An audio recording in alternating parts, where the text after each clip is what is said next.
নদীতে যাদের জন্ম, বেড়ে ওঠা, জলের সঙ্গে যাদের যাপিত জীবনের মিতালি, এ এক ভিন্ন জীবনের উপখ্যান। ছাপোষা জীবনের ভাসমান জীবন যাদের, তাদের কাছে রাষ্ট্র বা সরকার যেন ধোঁয়াশার মতো। ডাঙার মানুষের মতো নাগরিক সুযোগ সুবিধা বঞ্চিত মান্তা সম্প্রদায়েরা। তবে এবার তারা ভোটার হয়েছেন। জাতীয় পরিচয়পত্র হাতে পেয়ে উচ্ছ্বসিত এই নতুন ভোটাররা। আবার এই উচ্ছ্বাসের মধ্যেই লুকিয়ে আছে বঞ্চনার দীর্ঘ ইতিহাস। আমাদের মৃত্যুর জন্য একটু জায়গা নাই, 3.5 জায়গা নেই। ছেলে মেয়ে নিয়ে আমরা যেন একটু তরে বাসাবাস করতে পারি। জীবন বরাবর তো এইভাবেই চলিয়ে গেলাম, আমরা তো আর কিছু সাহায্য পাইলাম না। তাদের অভিযোগ, ভোট আসে ভোট যায়, কিন্তু ভাগ্যের চাকা আর ঘোরে না।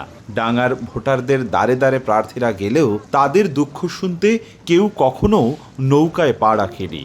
এমন একজনকে প্রতিনিধি হিসেবে চান তারা, যার কাছে মন খুলে অভাব অনটনের কথা বলা যাবে, যে নেতা সংকটে তাদের অভিভাবক হয়ে পাশে দাঁড়াবেন। স্পেশালভাবে আমাদের সাথে 5টা কথা বলছে, এরকম কোনো প্রার্থী আজ পর্যন্ত হইলে আমরা পাইনি। আগে ভোটার ছিলাম না, তখন যদি পুলিশে ধরতো আমাদের, তখন আমরা তো মনে করেন ভোট হই নাই, আর আমরা দেখাইতেও পারতাম না। ইনশাআল্লাহ ভোটার হয়েছি।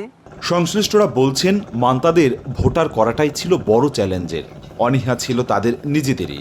এবারের নির্বাচনে তাদের ভোটও গুরুত্ব রাখবে। তবে আগামীর সরকারের ইশতিহারে থাকতে হবে এই বঞ্চিত মানুষদের কথা।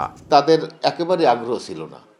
আগ্রহ না থাকার কারণ হচ্ছে যে এটা করতে তো আপনার টাকা খরচ হয়, তারপর আপনার সময় অপচয় হয়। শুধু ভোটার হিসেবে স্বীকৃতি দেওয়াটা নয়, তাদের জন্য আবাসস্থানের ব্যবস্থা করতে হবে এবং আবাসস্থানের জন্য তাদের জায়গা এবং ঘরের সম্পূর্ণ ব্যবস্থা করতে হবে। সরকারকে এই ব্যাপারে আগাই আসতে হবে এবং রাজনৈতিক দল যারা ভোটে আগামীতে নির্বাচন হবে তাদের ইশতেহারে এই কথাগুলি, মান্তা সম্প্রদায়ের কথাগুলি আসতে হবে। পরিসংখ্যান বলছে, এবার বরিশালে প্রায় 1000-এর বেশি মান্তা সম্প্রদায়ের ব্যক্তি নতুন ভোটার হয়েছেন। অপূর্ব অপু, সময় সংবাদ, বরিশাল।